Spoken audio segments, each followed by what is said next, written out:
Shalom sahabat kuntum yang terkasih, kita jumpa lagi di minggu keempat bulan September tahun 2023. Hari ini adalah hari Senin tanggal 25 September tahun 2023 yang merupakan hari biasa dalam pekan biasa yang ke-25 dengan warna liturgi adalah hijau. Kuntum pada pagi hari ini terdiri dari bacaan pertama yang diambil dari kitab Esra 1 ayat 1 sampai dengan 6. Mazmur tanggapan diambil dari kitab Mazmur 126 ayat 1 sampai dengan 6. Bait pengantar Injil diambil dari Injil Matius 5 ayat 16. Dan bacaan Injil pada pagi hari ini diambil dari Injil Lukas 8 ayat 16 sampai dengan 18.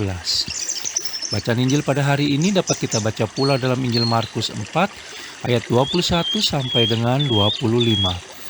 Bacaan Injil pada hari ini sama dengan bacaan Injil pada hari Senin tanggal 19 September tahun 2022 dan struktur bacaan pada hari ini sama dengan struktur bacaan pada hari Senin tanggal 20 September tahun 2021. Baik sahabat kuntum yang terkasih, saya akan bacakan bacaan Injil kita pada pagi hari ini yang diambil dari Injil Lukas 8 ayat 16 sampai dengan 18. Perumpamaan tentang pelita. Tidak ada orang yang menyalakan pelita lalu menutupinya dengan tempayan atau menempatkannya di bawah tempat tidur. Tetapi ia menempatkannya di atas kaki Dian, supaya semua orang yang masuk ke dalam rumah dapat melihat cahayanya. Sebab tidak ada sesuatu yang tersembunyi yang tidak akan dinyatakan, dan tidak ada sesuatu yang rahasia yang tidak akan diketahui dan diumumkan. Karena itu, perhatikanlah cara kamu mendengar. Karena siapa yang mempunyai, kepadanya akan diberi, tetapi siapa yang tidak mempunyai, daripadanya akan diambil juga apa yang ia anggap ada padanya. Demikianlah sabda Tuhan, terpujilah Kristus. Sahabat kuntum yang terkasih, sebelum kita lanjutkan renungan kita pada pagi hari ini, jangan lupa untuk menekan tombol like dan subscribe yang ada di bawah video kuntum ini agar kuntum dapat terus berkembang semakin baik di masa yang akan datang. Sebelumnya saya sampaikan terima kasih dan mari kita lanjutkan renungan kita pada pagi hari ini. Menjadi pelita adalah panggilan Allah Tritunggal Maha Kudus bagi setiap orang percaya. Mengapa?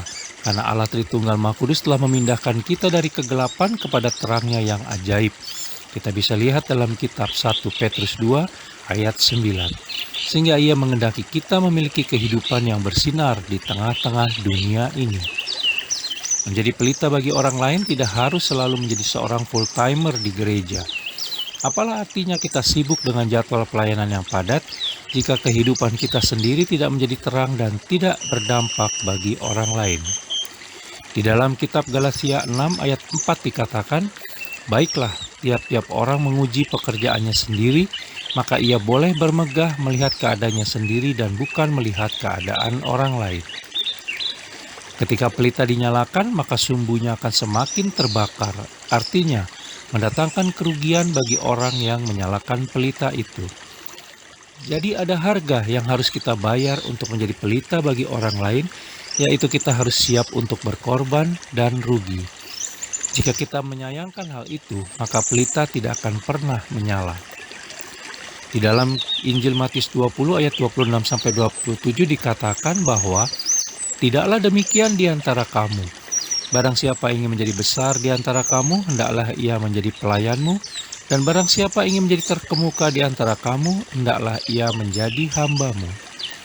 Menjadi pelita berarti harus rela menjadi hamba dan pelayan bagi orang lain, sebagaimana Yesus Kristus telah teladankan bagi kita. Yang perlu kita sadari adalah dengan melakukan aneka kebaikan dan kebenaran, dalam hidup sehari-hari sesungguhnya kita tidak akan kehilangan apapun. Justru sebaliknya, Allah Tritunggal Maha Kudus akan menambahkan berkat-Nya kepada kita. Di dalam Injil Markus 4 ayat 25 dikatakan, karena siapa yang mempunyai, kepadanya akan diberi, tetapi siapa yang tidak mempunyai, apapun juga yang ada padanya akan diambil daripadanya. Apa yang tertulis dalam Injil Markus 4 ayat 25 tersebut juga bisa kita temukan dalam bacaan Injil pada hari ini di ayat 18. Perikop bacaan Injil pada hari ini mengajak kita untuk menjadi pelita yang terang bagi dunia yang membutuhkannya dan berkat bagi sesama dimanapun kita berada dan kapanpun waktunya. Kalau kita tidak memberikan yang baik dan benar kepada orang lain, sebenarnya kita menutup pintu rahmat Allah Tritunggal Maha Kudus bagi diri sendiri dan orang lain. Sebaliknya, kalau kita mau berbagi dan memberikan aneka kebaikan dan kebenaran kepada orang lain, maka kita membuka pintu rahmat bagi diri sendiri dan orang lain. Sahabat Kuntum yang terkasih, jika ternyata kita belum mampu menunjukkan kebaikan dan kebenaran Allah Tritunggal Maha Kudus kepada sesama, maka lihatlah ke dalam hati kita sendiri dan nyalakanlah api cinta kasih Yesus Kristus dalam hati kita, agar kita pun akhirnya mampu menjadi terang bagi sesama. Oleh karena itu, masihkah kita menahan diri untuk berbuat baik dan benar, serta memberi kesaksian akan kebaikan dan kebenaran kerajaan Allah bagi sesama sepanjang hari ini? Sahabat Kuntum yang terkasih, bila ingin lebih jelas lagi silakan melihat pada deskripsi yang ada di bawah video Kuntum ini. Dan jangan lupa menekan tombol like dan subscribe yang ada di bawah video Kuntum ini agar Kuntum dapat terus berkembang semakin baik di masa yang akan datang. Terima kasih, selamat memulai minggu baru, selamat pagi dan shalom.